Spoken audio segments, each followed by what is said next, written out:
tadi menyinggung dengan politik ya. Eh, saya mau tanya ke Pak Jenderal. Ini kan partai di Indonesia ini kan banyak banget ya.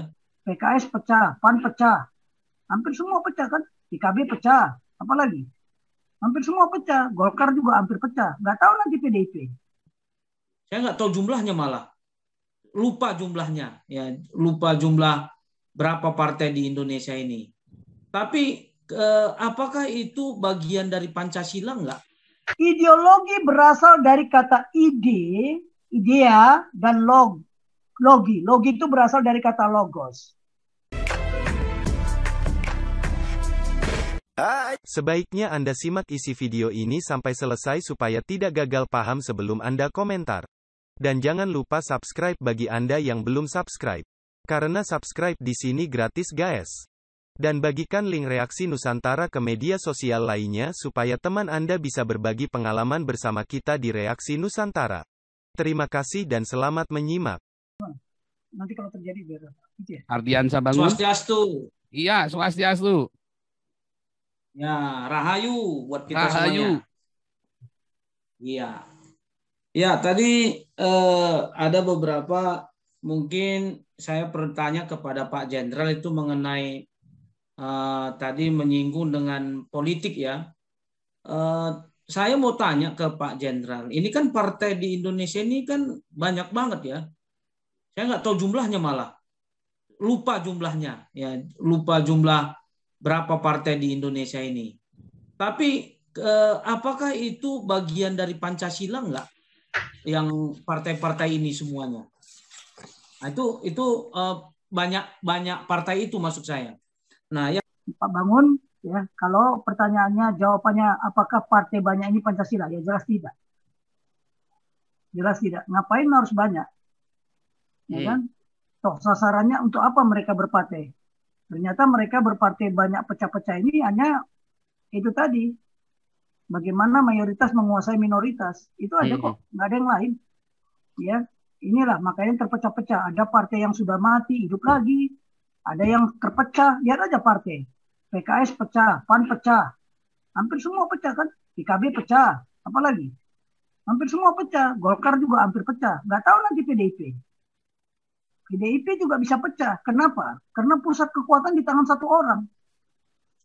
Nah, itu berbahayanya. Ketika sang yang memegang pusat kekuatan itu di tangan satu orang, dipanggil Tuhan, bubar partai itu. Contohnya Yugoslavia. Demokrat juga gitu sekarang. Ya, nggak tahu Nasdem ini. Tapi kita lihat aja lah nanti bagaimana perkembangannya. Apakah teori knowledge yang kita kembangkan di sini, ya kan? Apakah ini knowledge ini menjadi fakta? Nantilah kita lihat. Tunggu tanggal mainnya aja. Ideologi berasal dari kata ide, idea, dan logi. Logi itu berasal dari kata logos. Idea itu ide, ya, the power of ide, ya. Semua, ya, bagaimana ya kekuatan ide itu? Ide itu punya kekuatan yang luar biasa. Most powerful weapon in the world, ide. Ya. Saya mau kasih tahu ya, ide itu ideologi itu bisa timbul tenggelam. Kadang dia muncul, kadang dia tenggelam. Ya, tapi tolong dipahami. Tolong bedakan ide yang berasal dari Tuhan, ideologi yang berasal dari Tuhan, dan ideologi yang diciptakan oleh manusia. Diciptakan oleh manusia di mana? Di Yunani. Asal muasalnya ideologi itu. Filsafat, ideologi, demokrasi, itu asalnya dari mana? Dari Yunani. Nah, tapi kalau ideologi yang dari Tuhan, Tuhan punya ide apa? Menciptakan. Menciptakan apa? Manusia. Menciptakan alam semesta. Menciptakan bumi. Menciptakan segala isinya. Tuhan kan yang punya ide. Lah, lihat aja. Kan kalimat di kitab Yohanes 1 itu kan jelas. In the beginning was word. Kata. Ide itu dari kata. Dari pemikiran muncul menjadi kata. Saya mau ciptakan mobil. Itu ide nggak? Saya mau menciptakan semua yang kita punyakan ini semua ide. Nggak ada. Baju yang kita pakai ide. Senjata yang kita gunakan ide. Ya. Nah, ini ideologi begitu powerfulnya, begitu sangat-sangat luar biasa kekuatannya. Bahkan ideologi yang diciptakan oleh Socrates, Plato, Aristoteles dengan tetek bengeknya semuanya itu, idenya pernah mati nggak? Nggak pernah mati. Jadi dikontrol oleh the dead man, Amerika, kita, semua negara-negara yang ada di dunia ini dikontrol oleh mereka yang sudah mati di kuburan sana. Idenya nggak pernah mati. Demokrasi itu bukan idenya siapa? Idenya Bung Karno? Enggak. Idenya kayak moyang kita? Enggak. Ya ini ciptaan mereka lah. Walaupun mereka ketawa-ketawa sekarang kan, oh ternyata ide kita yang kita ciptakan dulu bisa mengatur dunia kan. Nah yang begini-begini tolong dipahami. Ideologi itu biarpun dia sudah mati orang yang menciptakan dia, tapi dia masih bisa mengontrol dunia. Mengontrol kita. Mengontrol semuanya.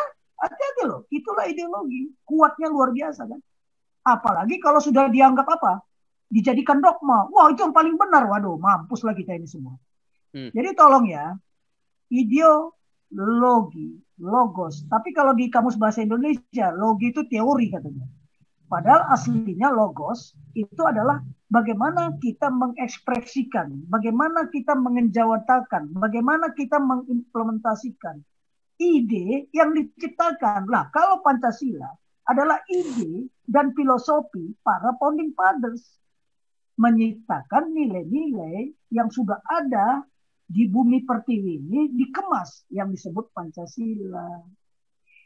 Karena berbagai ragam suku bangsa, beragam bahasa, beragam budaya, beragam agama dan kepercayaan, ya segala macam lah, adat istiadat. Akhirnya satu-satunya ya ideologi dan filosofi, ya ideologi Pancasila ini yang diciptakan oleh para founding fathers memang inilah yang cocok buat kita. Tetapi sebenarnya universally loh ini.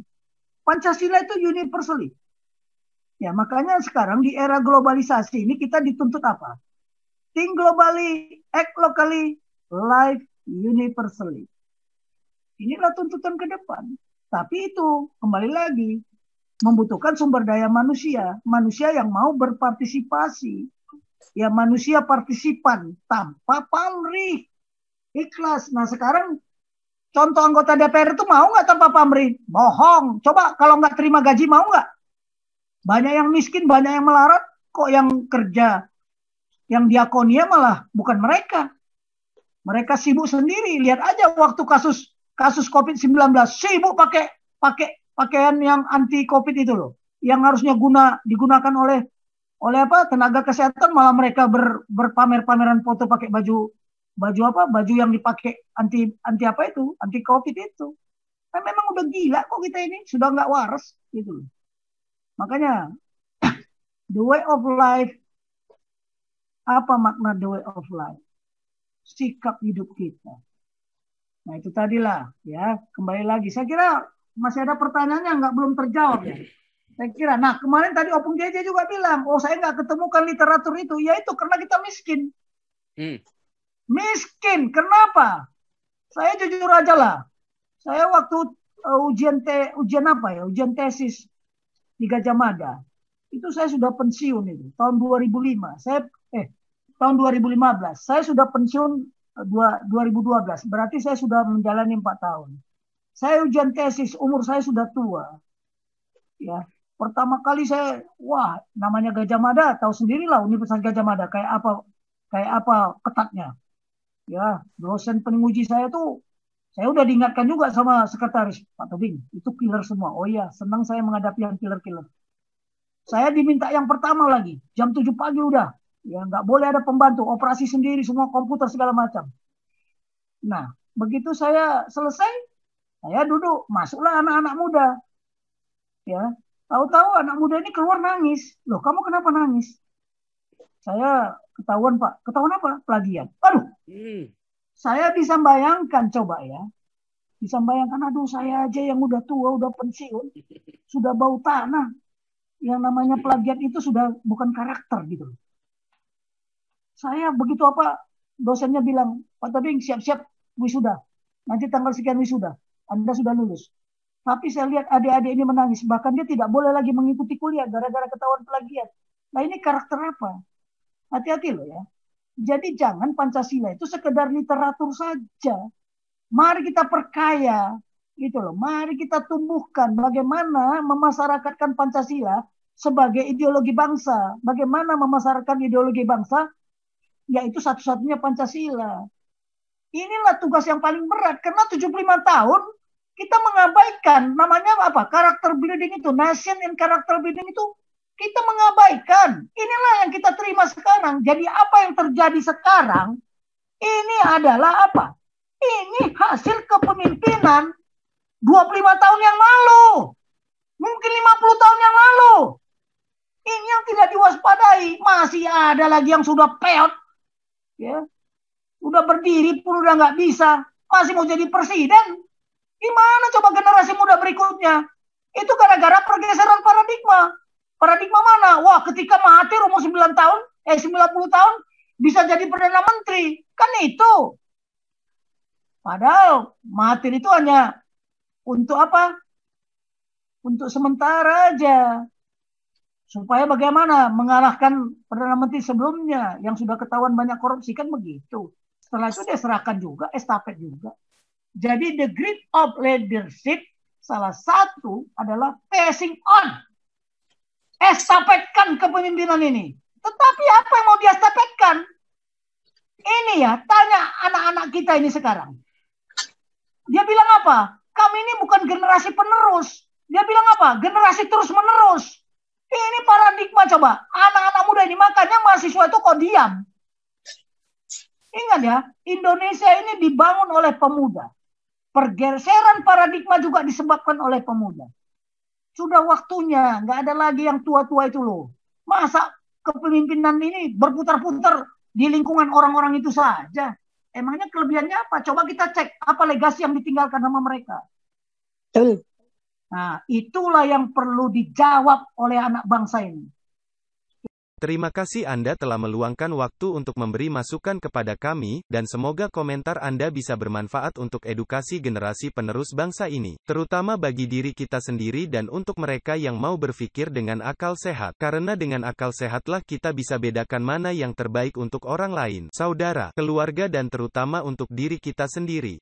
Semoga hari-hari Anda selalu dirahmati Tuhan Yang Maha Esa. Dan sampai ketemu lagi di konten Reaksi Nusantara channel berikutnya. Salam sejahtera bersama keluarga.